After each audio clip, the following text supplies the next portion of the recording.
देखो, स्पर्श रेखा के बारे में ध्यान रखने के लिए कुछ महत्वपूर्ण बिंदु है। देखो, पहला क्या है,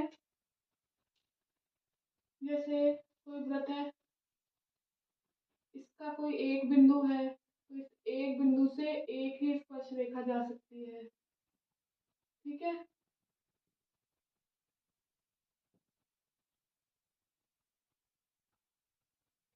ठीक, मतलब एक बिंदु, एक स्पर्श रेखा। ठीक है। अब एक वृत्त पर कितने बिंदु हो सकते हैं? एक वृत्त पर कितने बिंदु हो सकते हैं? एक वृत्त पर अनंत बिंदु होते हैं। तो एक वृत्त पर कितनी स्पर्श रेखाएं खींची जा सकती है? तो एक वृत्त पर, क्योंकि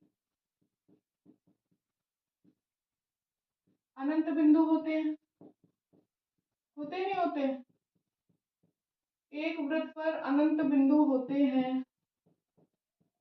अतः तो क्या होगा, एक बिंदु पर एक स्पर्श रेखा, अनंत बिंदुओं पर अनंत स्पर्श रेखाएं, अतः वृत्त पर अनंत स्पर्श रेखाएं खींची जा सकती है। अनंत स्पर्श रेखाएं खींची जा सकती है, खींची जा सकती है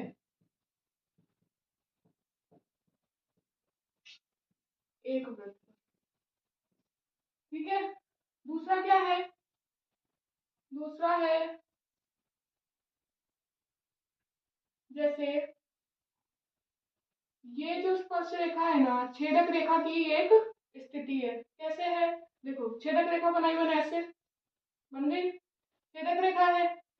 ये क्या है? छेदक रेखा है। ये क्या है? छेदक रेखा है। ये क्या है? छेदक रेखा है। अब ये छोटी होती चली जाएगी। अगर अंदर जीवाएं देखें, ये जीवा है, ठीक है, ये जीवा है, ये जीवा है, छोटी होती जा रही है जीवा, है ना, छोटी होती जा रही है। अब यही रेखा सेम अगर यहाँ पे ऐसे निकाले, अब क्या है, ये जीवा क्या हो गई? जीवा हो गई बिल्कुल छोटी। बिल्कुल छोटी मतलब कैसे छोटी हो गई है? इसके जो दोनों अंतिम बिंदु है, जैसे जीवा ऐसे होती है ना, तो जो दोनों अंतिम बिंदु है वो एक के ऊपर एक हो गए, संपाती हो गए। तो यहाँ पे क्या हुआ कि जीवा है ना, संपाती हो गई। ठीक है। तो क्या कहेंगे, तो स्पर्श रेखा जो है, स्पर्श रेखा छेदक रेखा की ही एक स्थिति है, छेदक रेखा की ही एक स्थिति है।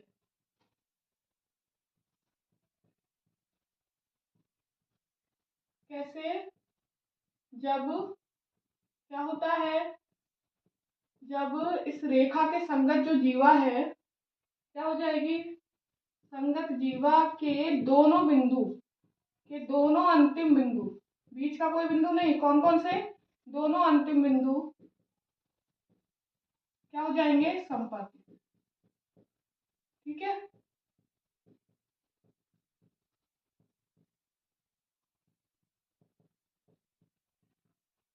कैसे किया?